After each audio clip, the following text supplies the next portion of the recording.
पाव भाजी आ गए रे भाई। बम्बई की मशहूर पाव भाजी अपने गांव आ गए भाई। आ जाओ भैया। ए भैया बताओ। हाँ भाई साहब बताओ कितनी प्लेट लगा दूं? ए भाई अकेला आया हूं तो एक ही प्लेट लगाओगे ना यार। और सुनो जरा एक बात तो बताओ, तुम्हारा ठेला तो यहाँ कई सालों से देख रहा हूं मैं, फिर तुम्हारी पाव भाजी बम्बई कब होकर आ गई भाई? अरे भैया पाव भाजी नहीं बल्कि मैं होकर आया हूं बम्बई। वहां पूरे 6 महीने एक होटल में काम सीखा। और काम क्या, सच बोलूं तो पूरा दिल लगाकर ये पाव भाजी बनाना ही सीखा मैंने। आपने मेरे बाबा को देखा होगा यहाँ पर ठेला लगाते, मैंने तो बस अभी अभी काम संभाला है। हाँ हाँ जानता हूँ तुम्हारे बाबा को, भोला यही नाम है ना उनका। कई बार खा के गया हूँ उनके हाथ की बनी पाव भाजी, और मुझे तो उन्हीं के हाथों वाला स्वाद चाहिए भाई। ये बम्बई का मुझे कुछ नहीं पता। आप बिल्कुल भी चिंता ना करो भैया, ऐसी पाव भाजी खिलाऊंगा आपको कि हर रोज आओगे मेरे ठेले पर। ये लो खा के देखो, और जो मेरी बात गलत हो तो कहना। इतना कहकर शंकर ने उस ग्राहक की तरफ गर्मा गर्म पाव भाजी की प्लेट बढ़ा दी और फिर, हाँ भैया अब बोलो, मजा आया कि नहीं? अच्छी थी, पर ईमानदारी से बताऊं तो तुम्हें बम्बई जाने के बजाय अपने बाबा से ही पाव भाजी बनाना सीखना चाहिए था। वैसे अभी भी कुछ बिगड़ा नहीं है, वापस से वही स्वाद ले आओ तो बम्बई से लोग यहाँ आएंगे तुम्हारी पाव भाजी खाने। अरे बड़ा मजाकिया हो भैया तुम तो है। उस ग्राहक की बात पर शंकर ने ज्यादा ध्यान नहीं दिया, क्योंकि सच तो ये था कि शंकर कभी अपने गांव से बाहर गया ही नहीं, और पाव भाजी बनाना उसने थोड़ा बहुत अपने बाबा भोला से ही सीखा था। और अब भोला के बीमार पड़ने की वजह से उसे ही सारा काम संभालना था, जिसके लिए उसे मेहनत से ज्यादा तरकीबें लड़ाने में भरोसा था। क्या रे शंकर, आज भी सारी भाजी बचा लाया? क्या चक्कर है, तू ठेला लगाता भी है या नहीं? बाबा कसम से पूरा दिन खड़ा रहा धूप में, पर मुश्किल से 2-4 लोग ही खाकर गए। ऊपर से चिल्ला चिल्ला कर मेरा गला और फटेबाज जैसा हो गया। तो जरूरत क्या थी इतना हल्ला मचाने की? है मैंने तुझे कितनी बार समझाया, पाव भाजी के स्वाद पर काम कर, मसालों को धीमी आंच पर भून और सब्जियों को भी खूब अच्छे से पका है, और पाव भी रोज के रोज एकदम ताजे बनाया कर, तब जाकर लोग पसंद करेंगे तेरी पाव भाजी। ओफ ओ बाबा, जीवन भर ऐसे ही मेहनत करते रहे आप हैं, और क्या हासिल कर लिया आपने? हम हमेशा गरीब रहे और अब पहले से भी ज्यादा गरीब हैं। तो आप मुझे मेरे हिसाब से काम करने दो। मुझे पता है कि पाव भाजी कैसे बनानी है और फिर कैसे बेचनी है। हाँ कुछ नहीं जानता है तू, है मैं देख नहीं रहा हूं क्या? ये भाजी तूने परसों बनाई थी और आज भी पूरा का पूरा बर्तन भरा हुआ है। देख बेटा, ऐसे काम नहीं चलेगा। तू एक बार ठंडे दिमाग से मेरी बात सुन तो सही। मुझे कुछ नहीं सुनना है बाबा, मैंने सोच लिया है, मैं जा रहा हूं शहर। अब वहीं जाके अपनी पाव भाजी बेचूंगा। भले ही कम लोग खाकर जाएं, पर वहां शहर में कम से कम पाव भाजी का दाम तो बढ़िया मिलेगा। भोला ने शंकर को समझाने की बहुत कोशिश की, लेकिन वो तय कर चुका था। उसने भोला को अपने एक रिश्तेदार के भरोसे छोड़ दिया और खुद शहर जाकर अपना पाव भाजी का ठेला लगाने लगा। शुरुआत में शंकर का अंदाजा बिल्कुल सही साबित हुआ। पाव भाजी का दाम बढ़ाने के बावजूद शहर में शंकर की अच्छी कमाई होने लगी और इससे शंकर बहुत खुश था। फिर एक दिन, सुनिए, क्या रेट है आपकी पाव भाजी का? जी ये आपके लिए फ्री है। हैं? ऐसे कैसे? सबको फ्री में बांटते हो क्या? नहीं, सबके लिए फ्री नहीं है, बस आपके लिए ही फ्री है। अच्छा, और मुझ पर इतनी मेहरबानी किस लिए? मेहरबानी जैसी तो कोई बात नहीं है मैडम जी। वो क्या है कि मैं हर रोज आपको यहाँ आते हुए देखता हूँ, और ये भी देखता हूँ कि आप कैसे उन सड़क किनारे बैठे गरीब बच्चों को मुफ्त में खाना खिलाती हैं। तो बस मैंने सोचा क्यों ना मैं भी आपके इस अच्छे काम का भागीदार बन जाऊं। पर आज मैं उन बच्चों के लिए नहीं बल्कि खुद के लिए पाव भाजी लेना चाहती हूँ। बहुत भूख लगी है, तो अब तो बताओ क्या रेट है पाव भाजी का? कोई बात नहीं मैडम जी, आपको पाव भाजी खिलाकर मुझे सच में बहुत खुशी होगी। आप पैसों की चिंता मत कीजिए, बस खाइए और बताइए कि पाव भाजी बनी कैसी है। उस लड़की का नाम राम्या था, जो देखने में जितनी सुंदर थी उतनी ही दयालु और व्यवहार कुशल भी थी। सच तो ये था कि पहली ही नजर में शंकर को राम्या बहुत पसंद आ गई थी। वो उसकी खूबसूरती का कायल हो चुका था। हालांकि वो खुद कभी राम्या से बात करने की हिम्मत नहीं जुटा पाया, लेकिन उस दिन जब राम्या खुद उसके ठेले पर आई तो शंकर ये मौका जाने कैसे देता। उसने राम्या के लिए पाव भाजी की प्लेट बिल्कुल अलग से तैयार की। स्वाद से लेकर पाव भाजी के रंग रूप तक उसने बहुत ध्यान दिया, साथ ही मक्खन डालने में भी बिल्कुल कंजूसी नहीं की।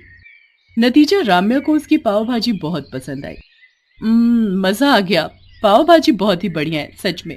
बट देखो, तुम्हें इसके पैसे तो लेने ही होंगे। प्लीज ये पैसे रख लो। नहीं नहीं मैडम जी, पैसे तो मैं आपसे नहीं लूंगा। हाँ पर एक मदद जरूर चाहिए थी आपसे। हाँ तो बताओ ना। मैडम जी, मैं अपने गांव से अभी अभी शहर आया हूँ काम जमाने। तो आप अगर अपने जानने वालों को मेरी पाव भाजी के बारे में बताएं तो बड़ी मदद हो जाएगी। हाँ हाँ, क्यों नहीं, मैं तुम्हारी मदद कर सकती हूँ। मैं आईटी कंपनी में जॉब करती हूँ और इसके अलावा एक संस्था के लिए भी काम करती हूँ, जो हर रोज कई सारे गरीब और अनाथ बच्चों के लिए खाने का इंतजाम करती है। मैं वहां तुम्हारी बात करवा सकती हूँ। तुम्हारी भी अच्छी कमाई हो जाएगी और इस बहाने बच्चे भी तुम्हारी पाव भाजी खाकर खूब खुश हो जाएंगे। शंकर को और क्या चाहिए था। अच्छी कमाई के साथ साथ उसे राम्या का साथ भी मिल रहा था। राम्या बहुत ही मिलनसार और दरिया दिल थी। वो बिना किसी स्वार्थ के शंकर की मदद कर रही थी, इस बात से अनजान कि शंकर के मन में उसके लिए क्या चल रहा था। क्या बात है, मैंने शहर आकर सच में बहुत ही अच्छा किया। राम्या मैडम की मदद से कितने सारे ऑर्डर मिल गए पाव भाजी के।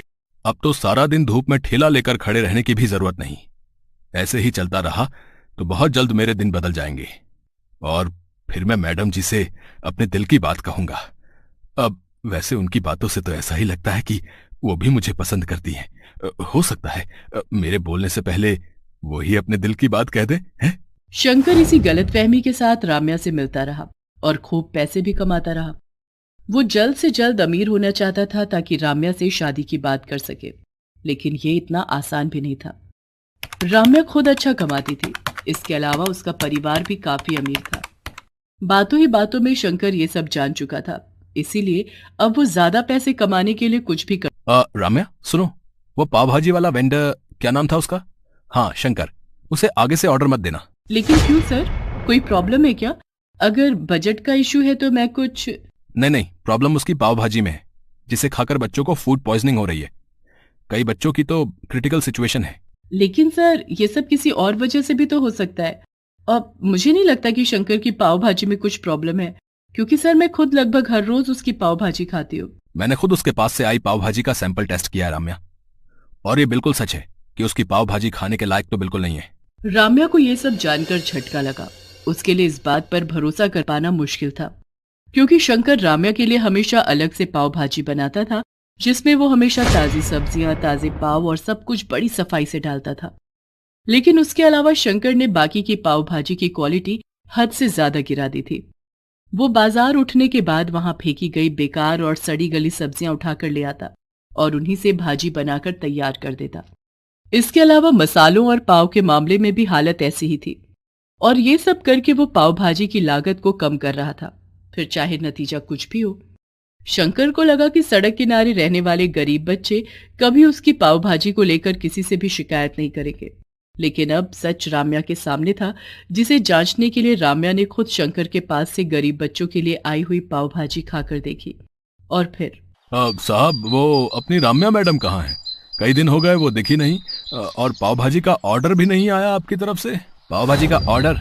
बेटा तेरे पास तो पुलिस आएगी, कंप्लेन कर दी है मैंने तेरे खिलाफ। तेरी वो बकवास पाव भाजी खाकर पहले बच्चे बीमार पड़े और फिर राम्या बेचारी पिछले 4 दिनों से हॉस्पिटल में है। क्या?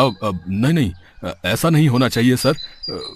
आप मुझे शौक से जेल भेज देना, लेकिन उससे पहले मुझे एक बार मैडम जी से मिलवा दीजिए। आपका बड़ा एहसान होगा मुझ पर। मैं एक बार उनसे माफी मांगना चाहता हूँ और ये तसल्ली भी करना चाहता हूँ कि वो ठीक है। शंकर की आंखों में आंसू थे, जिन्हें देखकर एनजीओ मैनेजर का दिल पसीज गया और वो उसे राम्या से मिलवाने हॉस्पिटल लेकर गया।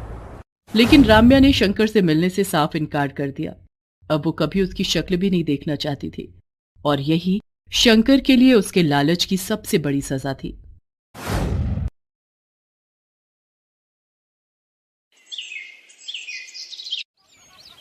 अरे भाई, कैसे दिए गोलगप्पे? 50 रुपए की प्लेट है। और एक प्लेट में कितने गोलगप्पे? 6 गोलगप्पे होंगे। और कितने? अरे बाप रे बाप, 50 के 6 गोलगप्पे, इतने महंगे? तभी सोचो तुम्हारी दुकान में भीड़ क्यों नहीं है। मुझे फालतू की भीड़ चाहिए भी नहीं। मेरे पास वही लोग गोलगप्पे खाने आते हैं जो इन्हें खाने के लायक हैं, और तुम लगता है यहाँ नए हो। दाम पूछने से पहले ऊपर लगा बोर्ड ही पढ़ लेते। दाम और नाम दोनों लिखे हैं। मेरा नाम मशहूर है और ये मेरे मशहूर गोलगप्पे हैं। एक एक गोलगप्पा इतना करारा है कि तोड़ो तो आवाज 1 किलोमीटर तक सुनाई दे, और पानी जैसा ग्राहक चाहे। पूरे 10 तरह की वैरायटी है मेरे पास पानी की। और ये देखो, ये है मेरे गोलगप्पों की असली जान, मेरा ये खास मसाला। हाँ हाँ, ये सब तो ठीक है, पर फिर भी 50 रुपए वाकई बहुत ज्यादा है। दाम तो यही है और यही रहेगा। अब तुम देख लो कि तुम मेरे गोलगप्पे खाने के लायक हो या नहीं। अरे ये क्या बात हुई, तुम ऐसे बात करते हो अपने ग्राहक से? नहीं, ग्राहक से तो नहीं, पर जो फालतू मेरा वक्त बर्बाद करे उससे मैं ऐसे ही पेश आता हूँ। चलो अब आगे बढ़ो और कोई सस्ता गोलगप्पे का ठेला ढूंढो। मशहूर ऐसा ही था। ये बात तो 100% सच थी कि वो गोलगप्पे बहुत ही अच्छे बनाता था, लेकिन इस बात पर उसे घमंड भी बहुत था। मशहूर का मानना था कि उसके पास हुनर और किस्मत दोनों का साथ है, इसीलिए उसे पूरा यकीन था कि उसका काम कभी मंदा पड़ ही नहीं सकता, और वास्तव में ऐसा हो भी रहा था। मशहूर के पास भले ही ग्राहक कम थे, लेकिन उनसे ही वो अच्छा खासा मुनाफा कमा लेता था। फिर कुछ दिनों के बाद, हाँ भाई, लाओ जरा गोलगप्पे तो लगाना। अरे तुम फिर से आ गए, रेट कम नहीं होंगे, पहले ही बता रहा हूँ। हाँ हाँ, मैं तुमसे कम करने को कह भी नहीं रहा हूँ। ऐसा करो, सिर्फ मुझे नहीं, इन सबको भी गोलगप्पे खिलाओ और इन सबके पैसे मैं दूंगा। पगला गए हो क्या? अब ऐसा करो, पहले पैसे रखो मेरे सामने, फिर बात करना। तुम भी ना बड़े शक्की हो, ये लो, ये रखे तुम्हारे पैसे। इतना कहकर सूरज ने पूरे 2000 रुपए मशहूर के सामने रख दिए। सूरज अपने साथ जिन लोगों को लेकर आया था वो देखने में ही गरीब लग रहे थे। मशहूर ने सभी को गोलगप्पे खिलाए, जिसके पैसे सूरज नहीं दिए। फिर सबके जाने के बाद, क्या बात है भाई, कोई लॉटरी वॉटरी लग गई है क्या? अभी तो नहीं लगी, पर जल्दी लगने वाली है। क्या मतलब? तुम्हें कैसे पता कि लॉटरी लगने वाली है तुम्हारी?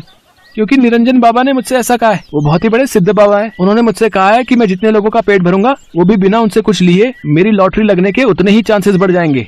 तुम भी निरे उल्लू हो भाई, हैं? बाबा जी ने तुम्हें गरीबों को खाना खिलाकर कुछ भला काम करने को कहा होगा। जितने पैसे तुमने मेरे गोलगप्पे खिलाने में खर्च किए, उतने में तो तुम पूरा भंडारा कर सकते थे।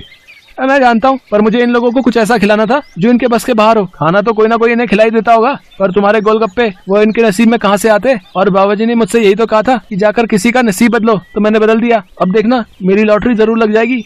मशहूर और सूरज बात कर ही रहे थे कि तभी सूरज का फोन बजने लगा। हेलो, हाँ भाई, क्या तू सच बोल रहा है? सच में? वाह वाह वाह भाई, मजा आ गया भाई, मजा आ गया। तू वहीं रुक, मैं बस वहीं आ रहा हूँ। अरे अरे, क्या हो गया? कहाँ भागे जा रहे हो? मेरी लॉटरी लग गई भाई, वो भी पूरे 10 लाख की। शुक्रिया भाई, शुक्रिया यार, बहुत शुक्रिया यार। सच में तुम्हारे गोलगप्पों की वजह से ये सब हो पाया। अच्छा, अब मैं चलता हूँ, मैं फिर आऊंगा और अगली बार और ज्यादा लोगों को लेकर आऊंगा। तुम तैयार है ना? इतना कहकर सूरज वहाँ से चला गया, लेकिन मशहूर को सोचने पर मजबूर कर गया। मेरे गोलगप्पे ऐसा भी कर सकते हैं, मुझे तो पता ही नहीं था। अगर मुफ्त में मेरे गोलगप्पे खिलाकर इस लड़के की किस्मत खुल सकती है, तो फिर मेरी क्यों नहीं? हाँ, अब से मैं भी लोगों के नसीब बदलूंगा। अब वो नहीं, बल्कि मैं खुद अपने गोलगप्पे लोगों को फ्री में खिलाऊंगा। अगले दिन मशहूर ने सबसे पहले अपने लिए एक लॉटरी का टिकट खरीदा, और फिर उसके हाव भाव बिल्कुल ही बदल गए। साथ ही उसकी दुकान का बोर्ड भी अब गोलगप्पों की कीमत की जगह पर लिखा था बिल्कुल फ्री। मतलब वो सच में अब लोगों को मुफ्त में गोलगप्पे खिला रहा था। साहब, कभी सपने में भी नहीं सोचा था कि आपकी दुकान में खड़े होकर गोलगप्पे खा सकूंगा। भगवान आपका भला करे, आपकी खूब तरक्की हो, आप जो चाहो वो सब आपको मिले। मैं भगवान से यही प्रार्थना करूंगा।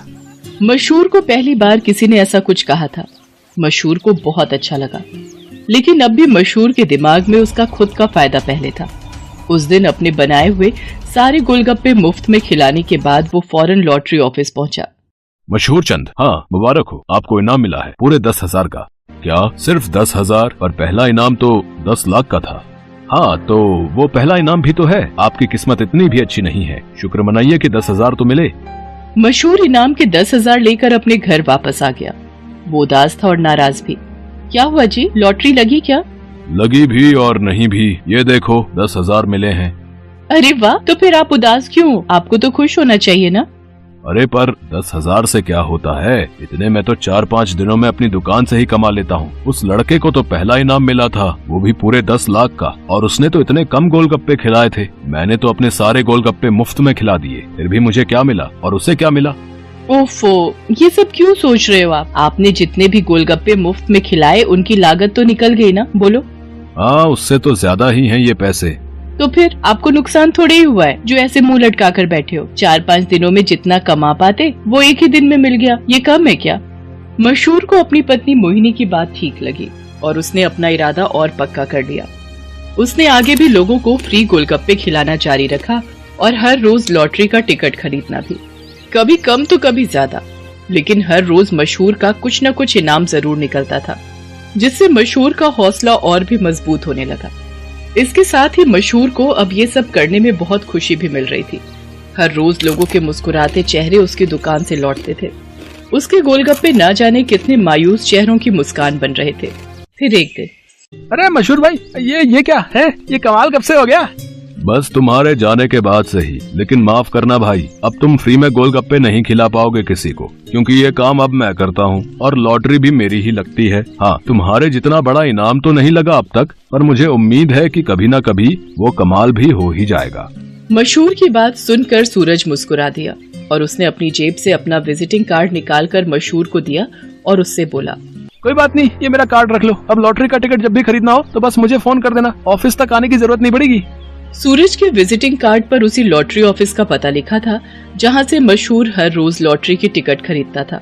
असल में वो ऑफिस सूरज का ही था और उसी की वजह से हर रोज मशहूर का कोई न कोई इनाम जरूर निकल रहा था। कार्ड देखते ही मशहूर सारी बात समझ गया। उसने सूरज के सामने हाथ जोड़ते हुए कहा, मैं ये बिल्कुल नहीं पूछूंगा कि तुमने ये सब क्यों किया, क्योंकि शायद मैं जानता हूँ। बहुत बहुत शुक्रिया भाई, मुझे ये एहसास कराने के लिए कि ज्यादा पैसे कमाने से जरूरी है दुआएं कमाना, लोगों को खुशियाँ बांटना, जो मेरे गोलगप्पे बहुत आसानी से कर सकते हैं। इसके बाद मशहूर ने कभी लॉटरी का टिकट नहीं खरीदा, बल्कि वो फिर से अपने गोलगप्पे बेचने लगा। लेकिन उसके गोलगप्पों का दाम पहले से बहुत कम था, जिसकी वजह से अब हर कोई उसके स्वादिष्ट गोलगप्पों का मजा ले पा रहा था। अब भले ही मशहूर के गोलगप्पे थोड़े सस्ते थे, लेकिन ग्राहक पहले से कहीं ज्यादा थे, मतलब मुनाफा भी पहले से ज्यादा ही था। इसके साथ ही मशहूर ने फ्री गोलगप्पे खिलाना भी नहीं छोड़ा।